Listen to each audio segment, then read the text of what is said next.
Buenas a todos. Bueno, pues en este vídeo vamos a trabajar el bloque número 7.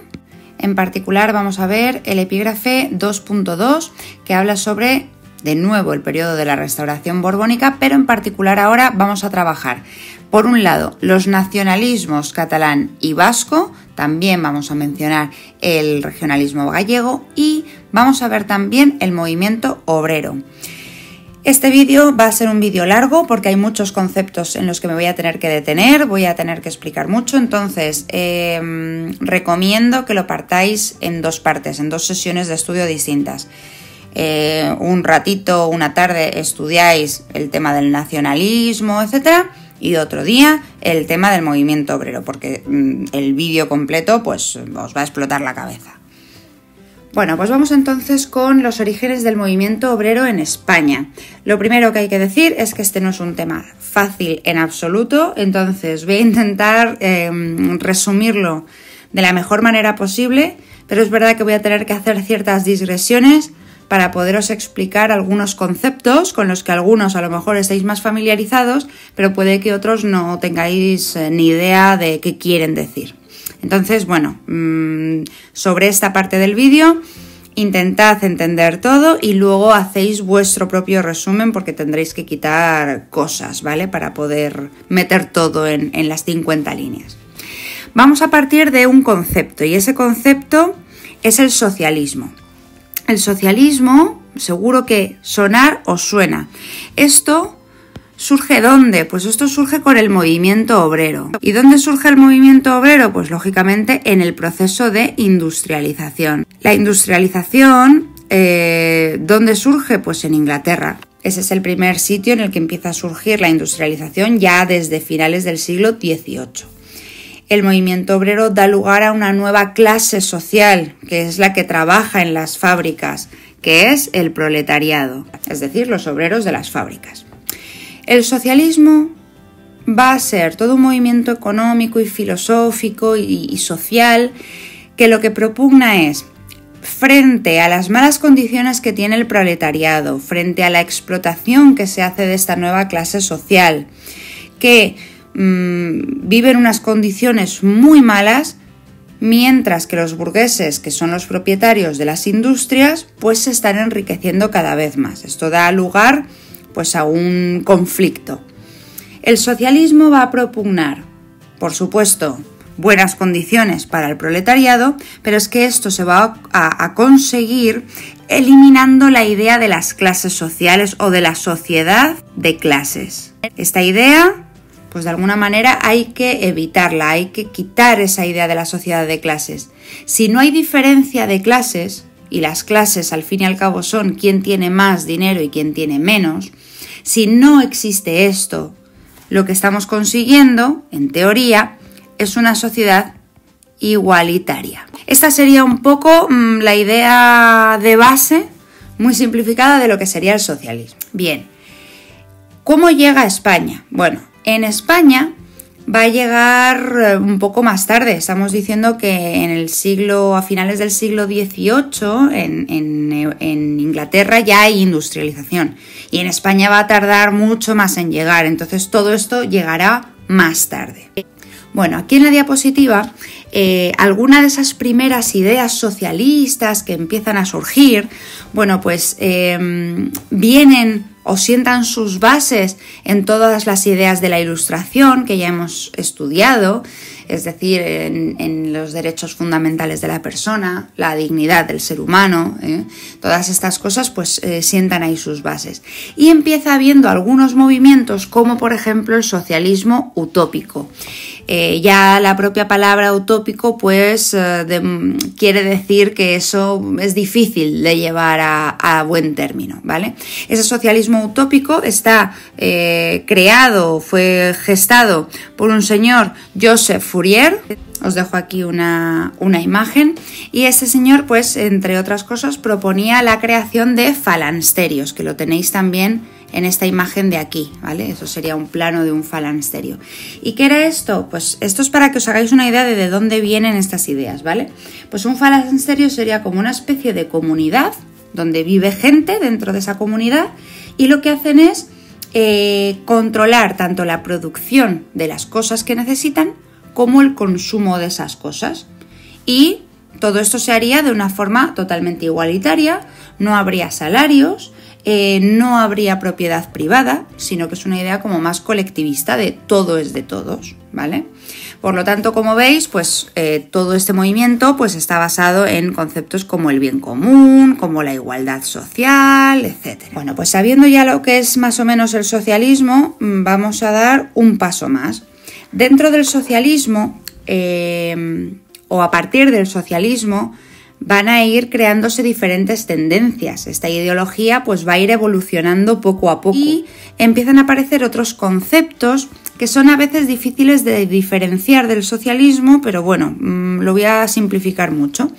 Esas nuevas tendencias, esos nuevos conceptos serían por un lado el marxismo y por otro lado el anarquismo, que estarían también dentro de esa corriente del movimiento obrero. Por un lado tenemos el marxismo. Karl Marx es el fundador de este movimiento. Otros personajes importantes, pues por ejemplo Engels, también es un pensador marxista muy importante. Y bueno, básicamente lo que hace Karl Marx él es economista y da una visión socioeconómica de la historia, es decir, él analiza la historia desde esa perspectiva social y económica. Y lo que observa es, pues dos grandes cosas. Por un lado, la creación o el imperio del capitalismo, el concepto del capitalismo, que él ve desde una visión muy crítica, su obra se llama El Capital, y también ve que ese sistema capitalista, que al fin y al cabo pues lo que promueve es la propiedad privada, la libertad individual, de manera que el enriquecimiento personal pues puede redundar en el enriquecimiento del Estado o no, pero en cualquier caso lo más importante es esa libertad individual de poderse enriquecer. Bueno, pues él lo que ve o lo que extrae de esto es que hay una tensión entre las diferentes clases sociales. Bien, lo que él propugna es, pues rechazar este capitalismo, rechazar esa división de clases sociales y crear una sociedad sin clases, que sería una sociedad comunista. Y bueno, para conseguir esta sociedad comunista, donde habría igualdad entre las personas, no habría diferencia de salarios, etcétera, etcétera, pues es importante, primero, conseguir una lucha de clases, fundamentalmente la lucha entre el proletariado y la burguesía, que son los que controlan esos medios de producción, que luego utilizan el proletariado para fabricar las cosas, ¿vale? Tendría que haber esa lucha de clases. Y de esa lucha de clases tendría que haber una siguiente etapa, que sería la dictadura del proletariado. Es decir, no habría otra forma de darle la vuelta al sistema más allá de que el proletariado ocupase el gobierno, es decir, se constituyera en el gobierno, asumiera el control de los medios de producción, es decir, de las cosas, de la tecnología, de los recursos, de la mano de obra, de todo el sistema productivo, lo tendría que asumir para luego poder, con esa riqueza que generan los medios de producción, pues poder hacer una sociedad igualitaria, ¿vale? Eso serían un poco las bases muy simplón, ¿vale? Os lo he explicado, pero bueno, esa sería un poco la idea. Por otro lado, el anarquismo pues se basa en la filosofía de otros personajes como pueden ser Proudhon o Bakunin, muy importante, que va a tener mucha influencia en el anarquismo en España. Y bueno, pues el anarquismo, que también parte de estas ideas socialistas, básicamente su idea fundamental es la abolición del Estado. El Estado debe ser abolido pues porque el gobierno o ese Estado básicamente es una autoridad impuesta sobre el individuo. Entonces ellos consideran muy importante la libertad del individuo y entonces el Estado pues de alguna manera la está restringiendo.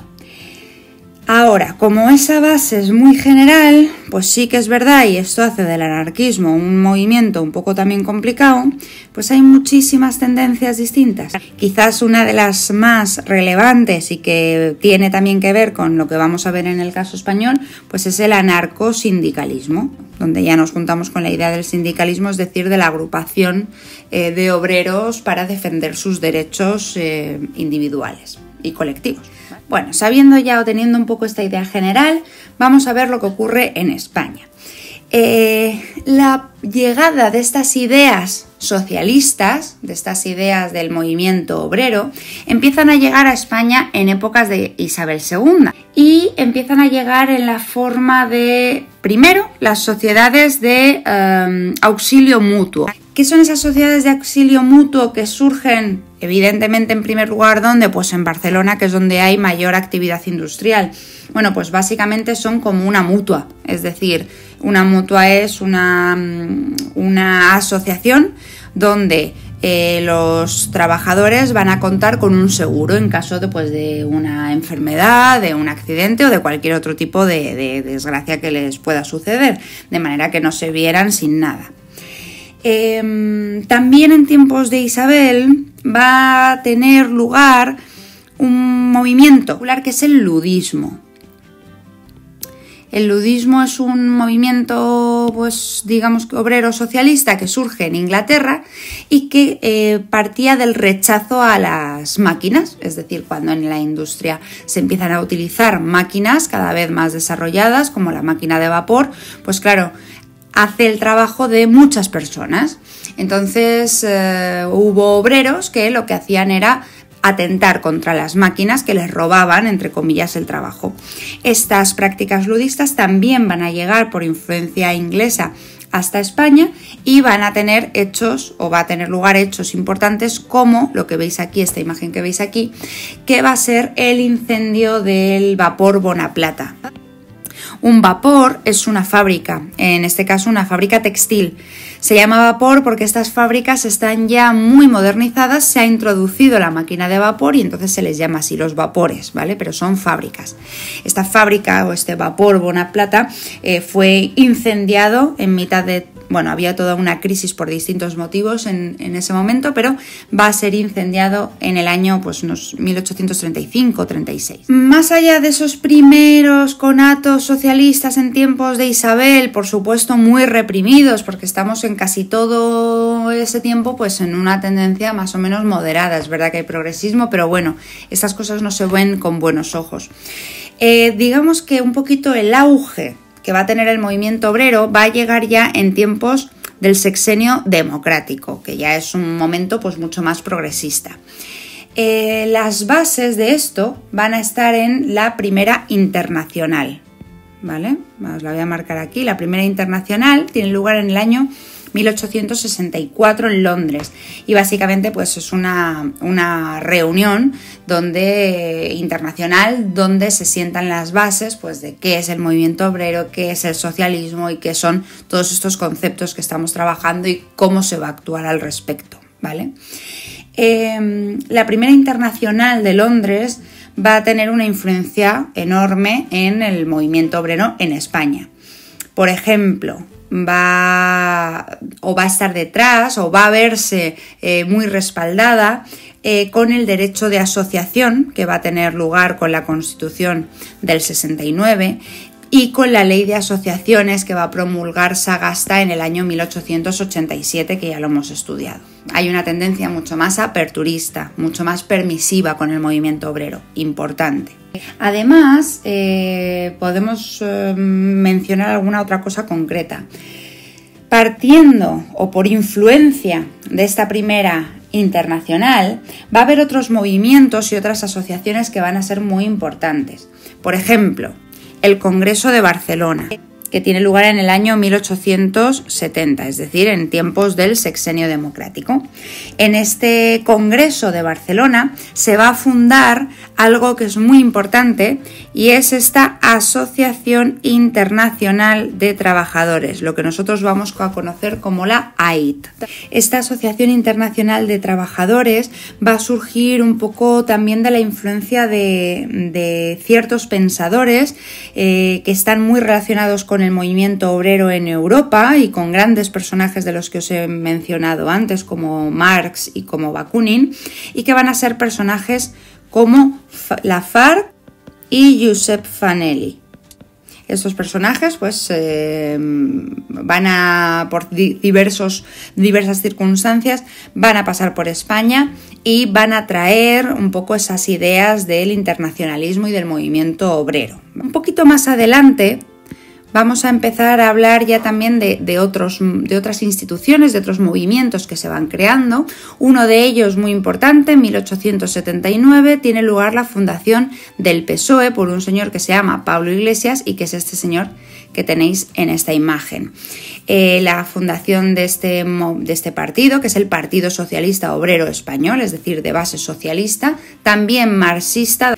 También asociado al PSOE, muy importante, sería la creación de una asociación sindicalista que va a ser la UGT, la Unión General de los Trabajadores, que os estoy marcando aquí, en 1888. Bueno, después de esa AIT, después de esa Asociación Internacional de Trabajadores, pues unos años después, al final, por diversos motivos, se iría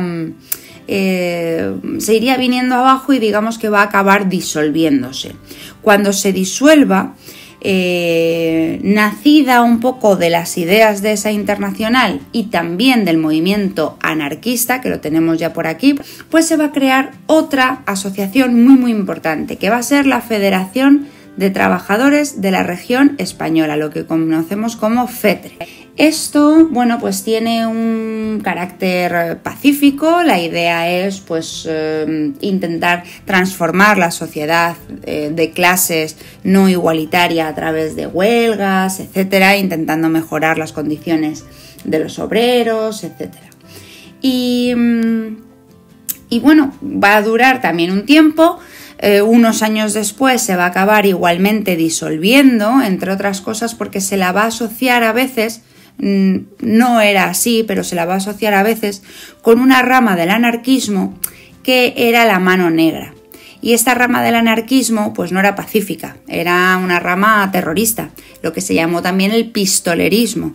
Y bueno, pues generaba actividad terrorista para transformar la sociedad, ¿de acuerdo? Entonces, bueno, al final, entre unas cosas y otras, pues la Federación de Trabajadores de la Región Española acabó disolviéndose. Un poco de esa disolución se fundaría finalmente la última institución que vamos a trabajar, que es también otro sindicato. Y este sindicato es la CNT, que os pongo aquí la imagen. La CNT es vamos a ponerlo por abajo, la Confederación Nacional de Trabajadores. Y básicamente es una confederación de sindicatos anarcosindicalistas que se unen pues también para exigir mejoras en las condiciones y en la vida del proletariado. En resumen, bueno, pues podemos decir, que os lo pongo también por aquí en este parrafito, pues todas estas reivindicaciones de base socialista, todas estas reivindicaciones del movimiento obrero, ya sea de tendencia más marxista, ya sea de tendencia más anarquista, pues al final la realidad fue que consiguió mejoras para el proletariado. Denunciaba, por ejemplo, la cantidad de horas que tenía que trabajar la gente, denunciaba que no hubiese bajas laborales, que si uno se ponía enfermo perdiera el trabajo, denunciaba la situación tremenda en la que vivían las mujeres trabajadoras e incluso los niños trabajadores, porque trabajaban los niños. Y entre otras cosas, pues se defendió mucho el derecho a la huelga, porque ese derecho a huelga, forzar de esa manera a la burguesía propietaria de las industrias, pues era una medida de presión que era necesaria para poder alcanzar mejoras. Bueno, pues vamos a comenzar con el tema de los nacionalismos, que sería la primera parte de este epígrafe. Para poder contextualizarlo, tenemos que volver otra vez al concepto del turnismo. El turnismo y la Constitución de 1876, que es la que lo soporta, lo que imponía, si recordáis, es una concepción muy centralizada del Estado, bajo la monarquía de Alfonso XII, y básicamente se repartían el poder conservadores y liberales.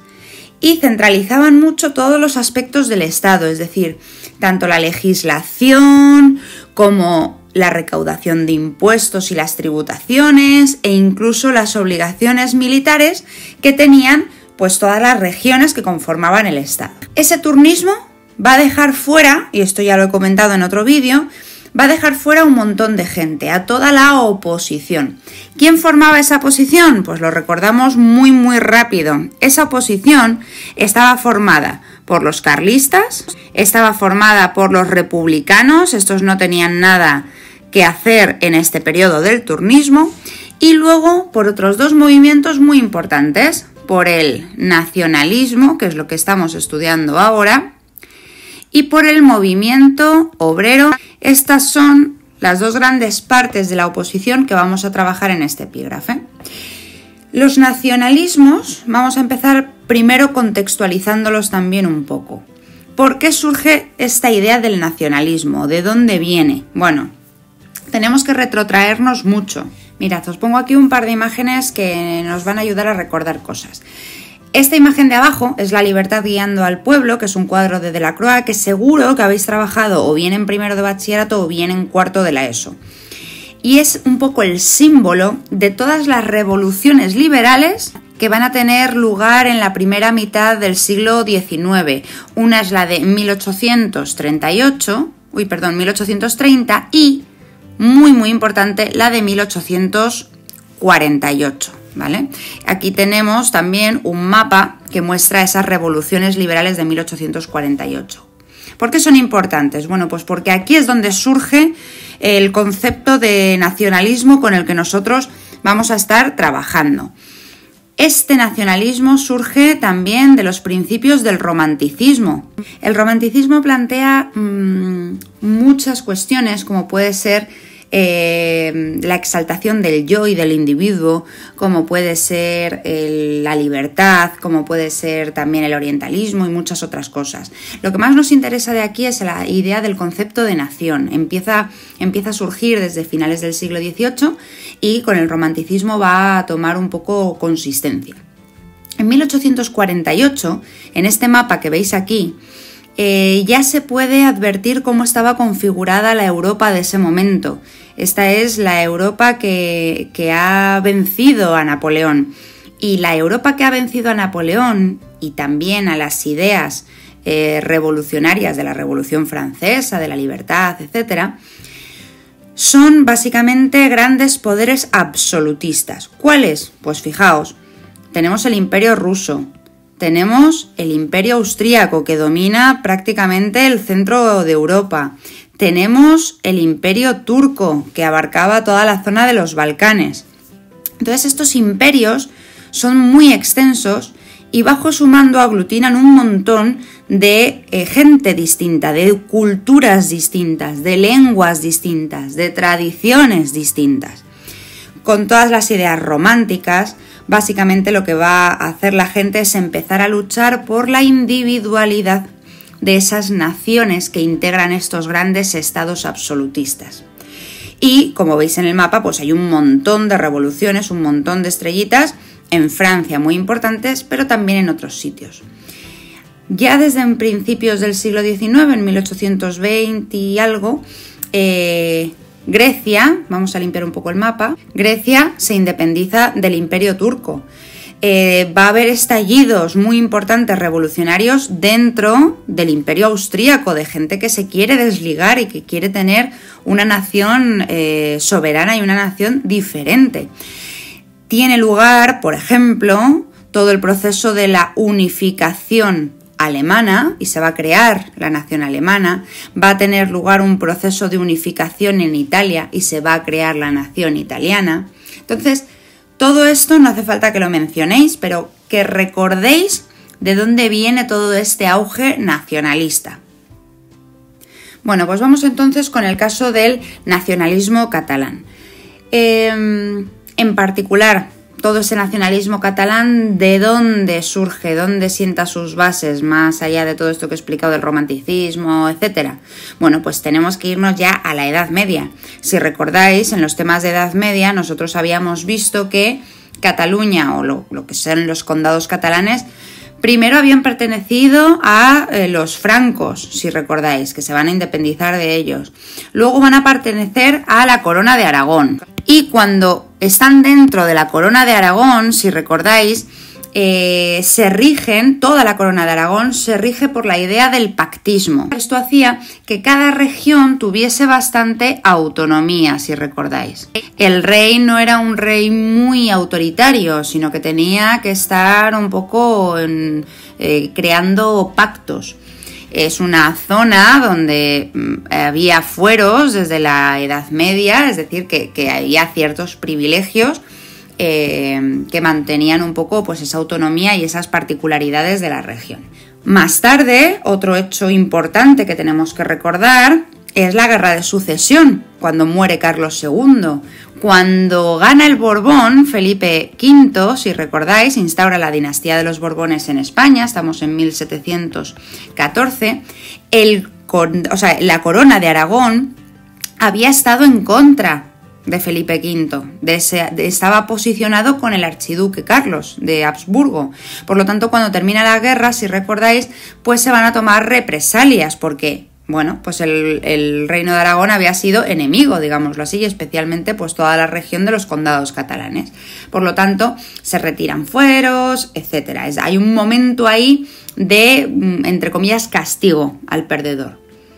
De todo esto, y especialmente de los hechos de 1714, pues empieza a haber como una sensación de distinción frente a la corona castellana, mucho más autoritaria, etc. Cuando llegan los Borbones, lo castellano, que era parte de la corona castellana y ya está, se convierte en la generalidad. Se hace un estado muy unificado, muy centralizado, con un poder absoluto por parte del monarca, donde los valores son los valores castellanos. Entonces de aquí va a surgir un poco pues ese sentimiento de diferencia y de pertenencia a lo catalán. Bueno, pues por fin entonces ya estamos en el siglo XIX, estamos ya en todo este contexto de la restauración, etc. Bueno, pues ahora hay un movimiento muy importante, que lo tenéis aquí, que es la Renaixença. La Renaixença va a ser todo un movimiento cultural que básicamente lo que hace es defender la identidad catalana y la lengua catalana. Y a partir de este momento pues se empiezan a dar pasitos en pro del catalanismo. Por ejemplo, empieza a haber publicaciones en lengua catalana. Esto lo habéis estudiado también en literatura, pero muy importante, por ejemplo, es el Diari Català, una publicación periódica de finales del siglo XIX, hacia 1881, por ahí, que ya está escrito, este diario está hecho íntegramente en catalán para lectura catalana, y esto es muy interesante. Un poquito más tarde, bueno, un año después aproximadamente, muy poquito después, tiene lugar el primer congreso catalanista, que este sí ya podéis empezar a anotarlo. Este primer congreso catalanista, bueno, pues pone de manifiesto este movimiento de la Renaixença e intenta organizarse en torno a él, y de aquí va a salir la creación de un movimiento o de una institución que es el Centre Català. Este movimiento, este grupo, es muy importante. ¿Por qué? Bueno, pues porque a partir más o menos de este momento, lo que era un movimiento cultural se va a convertir en un movimiento también político. Esto os lo voy explicando más o menos aquí.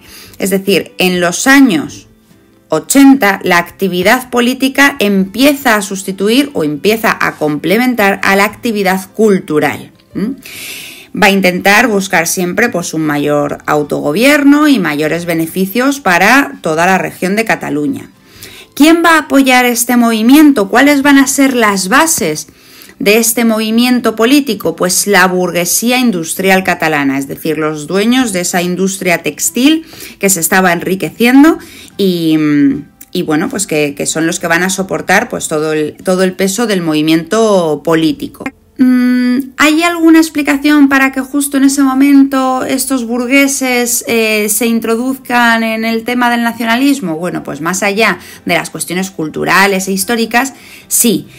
Hay una cuestión importante, y es, este gobierno del turnismo en algunos momentos va a limitar esas prerrogativas proteccionistas que tenía Cataluña. Si recordáis, la industria textil catalana en muchas ocasiones se ha visto beneficiada por el proteccionismo del Estado. Si recordáis, ese proteccionismo se había implantado con los Borbones para promover la industria catalana. Y cuando esto se había quitado, recordad todo el tema de Espartero, en la regencia de Espartero, pues Cataluña se enfurece, porque claro, no beneficia a su industria. Entonces, estas posiciones librecambistas, es decir, contrarias al proteccionismo, permiten el libre comercio con otras regiones, como puede ser Inglaterra, que es el gran competidor de la industria catalana, pues esto no le va a sentar muy bien a la burguesía industrial. Por lo tanto, esto va a favorecer más que apoyen un movimiento nacionalista de carácter político, con ambición política. Esto es muy importante que lo entendamos también. Después de la fundación de Centre Català, este se va a escindir, va a haber diferentes corrientes, y una de esas corrientes la tenemos que anotar porque es muy importante, va a ser la creación de la Liga de Cataluña o la Liga Regionalista, que la tenéis aquí mencionada también, ¿vale? La Liga de Cataluña es un partido político y es un partido político que es nacionalista y a la vez conservador. Aquí va a haber diferentes personajes muy importantes. Uno de ellos, que tenéis una ilustración aquí abajo, es Cambó, Francesc Cambó, muy importante, le tenéis que mencionar. Otro, por ejemplo, va a ser Prat de la Riba, que también le tenéis que mencionar. Os dejo ahí una imagen de Prat de la Riba para que le vayamos poniendo cara. Y también podéis mencionar a Puig i Cadafal, que es este otro señor de aquí, ¿vale? Todos ellos pues son jóvenes que son universitarios. Por ejemplo, Puig i Cadafal pues es un importante arquitecto y que van a ser los que lleven a cabo todo este movimiento de la Liga Regionalista y siente las bases de este partido político. La Liga de Cataluña o la Liga Regionalista va a llevar a cabo una cosa también muy relevante, y es la formación de la Unió Catalanista, que la tenéis, os lo menciono aquí. Estamos en 1891-1892. ¿Qué es esto? Pues por decirlo de alguna manera, es bueno, pues como un movimiento, una especie de asamblea donde se reúnen estas personas que tienen intereses nacionalistas en Cataluña. Son apoyados, el movimiento político también es apoyado por personajes o por personalidades culturales, por el apoyo de ciertas instituciones, por medios de comunicación, diferentes periódicos, etc. Y de ahí va a salir, de esa Unión Catalanista, se va a realizar una asamblea que tiene lugar en la ciudad de Manresa. ¿Por qué es importante esta asamblea? Pues porque esta asamblea va a llevar a cabo un escrito, va a sacar unas conclusiones, y esas conclusiones van a ser las bases de Manresa. Este es un texto que también puede caeros en selectividad.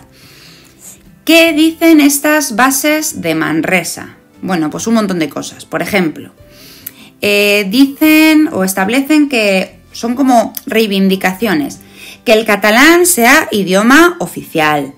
Pide que se reserven los cargos públicos a personas de origen catalán, es decir, que no pueda venir gente de otros lugares de España a ocupar esos cargos, es decir, hay que reservar ciertos cargos. Piden, por supuesto, la soberanía catalana en muchos aspectos, por ejemplo, a la hora de formular leyes, a la hora de controlar el sistema fiscal y de pedir impuestos a nivel administrativo. Por ejemplo, piden que el servicio militar sea voluntario, o bien, si no lo quiero realizar, que se pueda pagar una compensación económica. Piden que la enseñanza pública pues tenga una visión catalanista, es decir, que se cubran las necesidades de lo que ellos llaman la civilización catalana. Piden algún organismo o algún cuerpo policial propio, piden un poder judicial propio, piden una vuelta a la Cataluña anterior a 1714, recordad la fecha que os he dicho antes. Entonces, bueno, las bases de Manresa os tienen que sonar, que os pueden, ya os digo, caer como práctico. Y bueno, finalmente, lo último que deberíais reseñar del movimiento catalanista hasta este momento, para este epígrafe, sería en 1901, os pongo ahí que se crea, no es exactamente así, esa Liga de Cataluña o esa Liga Regionalista que se había creado, en 1901 obtiene por primera vez una victoria electoral. Es decir, que ha sido un proceso largo, primero un proceso cultural, luego un proceso político, se van creando partidos políticos y finalmente esa Liga Regionalista consigue una victoria en las urnas, es decir, que el pueblo empieza a votar al catalanismo. Y de hecho, como veis ahí, se va a convertir poco a poco en el principal partido político de Cataluña. Todo este tema lo iremos continuando en otros epígrafes donde volverá el tema catalán a aparecer, pero de momento con estos orígenes tenéis suficiente. Bueno, pues vamos a continuar ahora con el otro gran movimiento nacionalista de esta época, que va a ser el nacionalismo vasco. En cuanto a los orígenes ideológicos, los mismos que antes, es decir, la idea del romanticismo, del auge de los nacionalismos en la primera mitad del siglo XIX, etcétera, etcétera. Ahora, hay grandes diferencias entre el nacionalismo catalán que hemos estudiado y este nacionalismo vasco. Tenemos que distinguir esto. El nacionalismo vasco no surge como en el caso de la Renaixença, no surge como un movimiento cultural. Desde un primer momento, este nacionalismo vasco hace referencia a la etnia vasca, es decir, a los orígenes raciales y a los orígenes étnicos de esta población. Hay toda una visión un tanto idealizada de ese mundo, de ese mundo tradicional vasco, sobre todo de un mundo tradicional agrario, rural, frente a, y esto hay que comprender la situación que se estaba viviendo en ese momento, frente a el proceso de industrialización que está viviendo el País Vasco en el siglo XIX. Hemos dicho, en el siglo XIX hay dos grandes lugares donde la industria se está desarrollando. Lo vemos aquí un poco en un mapa. Uno es pues toda la industria textil catalana que ya hemos visto, y aunque hay más lugares, pero sobre todo este foco en torno a Vizcaya donde se desarrolla la industria siderúrgica. Entonces, claro, el País Vasco está sufriendo este proceso de industrialización. ¿Y eso qué quiere decir? Pues que de otros muchos lugares de España, sobre todo de las zonas eminentemente agrarias, eminentemente rurales, pues va a llegar mucha gente que se traslade a trabajar a las ciudades. Entonces, de repente hay un problema social, en realidad, con las personas, con los inmigrantes nacionales que están llegando a esa zona. Esto es importante entenderlo, ¿vale? Por otro lado, hay que mencionar también todo el tema del sentimiento católico. La religión en todo este contexto del nacionalismo vasco es fundamental. Recordad que el País Vasco había sido también el gran foco del carlismo. Y el carlismo, si recordáis, una de sus bases es la religión, ¿no? Dios, patria y rey, esa idea de Dios y cómo los religiosos, los sacerdotes tuvieron un papel fundamental. Entonces, la religión allí tiene un carácter como nacional, es decir, como un carácter propio, es propio de allí la religión católica. Entonces, esto también lo van a utilizar para posicionarse frente a las tendencias liberales. El liberalismo, siempre cuanto más progresista, pues más va a restringir las prerrogativas del catolicismo en España, como ya hemos estudiado. Entonces, por un lado está, digamos que esa tensión frente a los inmigrantes que van llegando al País Vasco desde otras regiones de España para trabajar en la industria siderúrgica y que se ven como extranjeros o como algo distinto. Por otro lado está esa posición frente al liberalismo debido al tema católico. Luego, además, también derivado del carlismo, va a haber una enorme reacción ¿a qué? Lo hemos estudiado, pues una reacción a la supresión de los fueros vascos.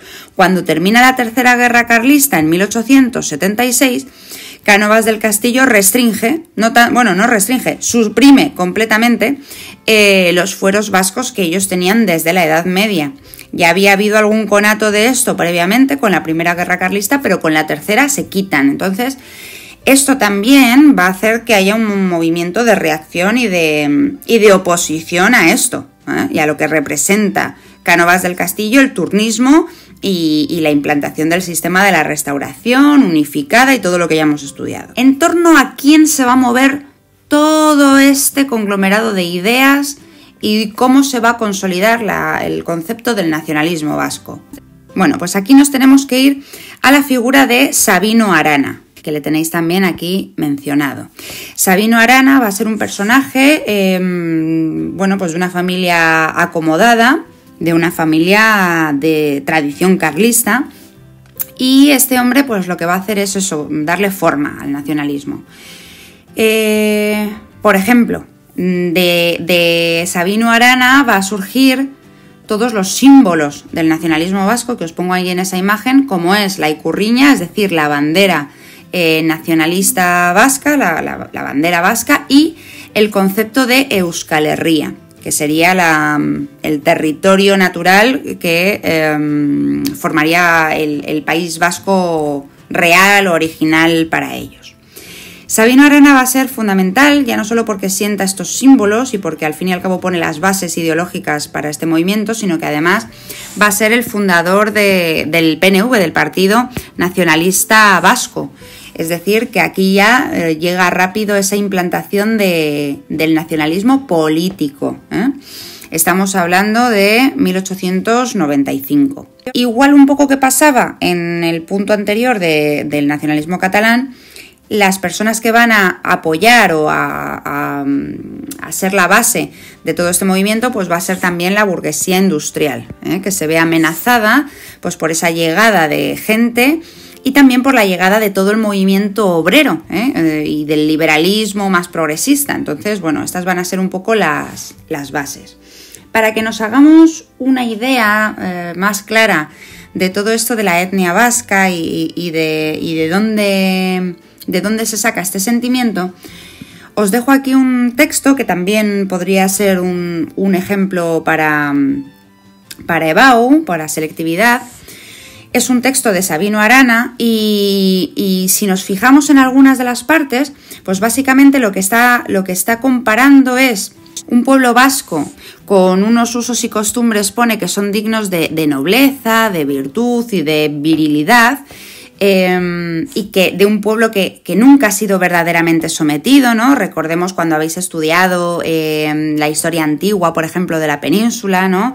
Y cómo se resisten a la invasión romana, etcétera. También el propio origen del euskera, que sabéis que no es una lengua indoeuropea, y no se sabe exactamente, ya lo contamos en su momento, si a lo mejor sería la lengua original de la península o de dónde viene. Entonces, bueno, eso hace como esos usos y costumbres propios, ¿no? Esa personalidad del vasco. Bien, él hace referencia a la raza, esa raza singular por sus cualidades, y entonces la pone frente a otras razas como lo que sería la raza española, ¿vale? Y critica, bueno, pues haber mezclado esas razas, es decir, se posiciona frente a lo que serían los españoles o lo que se denominan los maquetos, que son toda esa gente que simboliza, ¿no? el maqueto, toda esa gente que está llegando al País Vasco. Entonces, bueno, estamos hablando de algo muy de un nacionalismo pues muy personal, muy de raza, muy de etnia, que no es tanto cultural en este caso, que también, pero bueno, para que lo entendamos, es un poquito más complejo.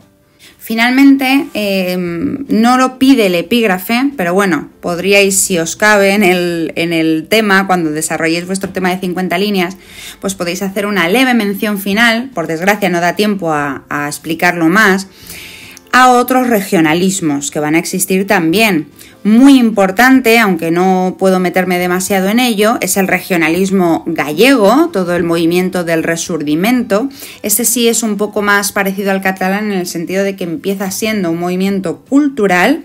Pensemos, por ejemplo, en Rosalía de Castro y el auge y la recuperación y la puesta en valor de la lengua gallega, que va a estar soportada o va a estar apoyada por toda una élite intelectual y que finalmente va a tener también un desarrollo a nivel político. Y también otros regionalismos como pueden ser, por ejemplo, el regionalismo andaluz, el regionalismo valenciano, os dejo aquí la figura también de Blasco Ibáñez, el regionalismo aragonés. Entonces, bueno, pues da pena, pero no puedo meterme mucho más en ello, pero podéis mencionarlo al final. Os centráis en el nacionalismo catalán y en el nacionalismo vasco y finalmente pues mencionáis que también hay otros. Bueno, y con esto doy por concluido el epígrafe. Sé que es un epígrafe bastante complejo, no sé, espero que haya quedado pues más o menos claro.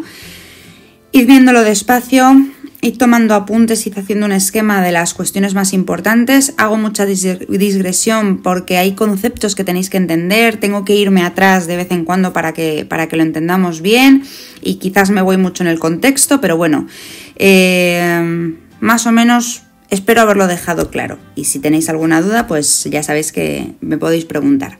En fin, muchas gracias por escucharme como siempre y nos vemos en el siguiente epígrafe.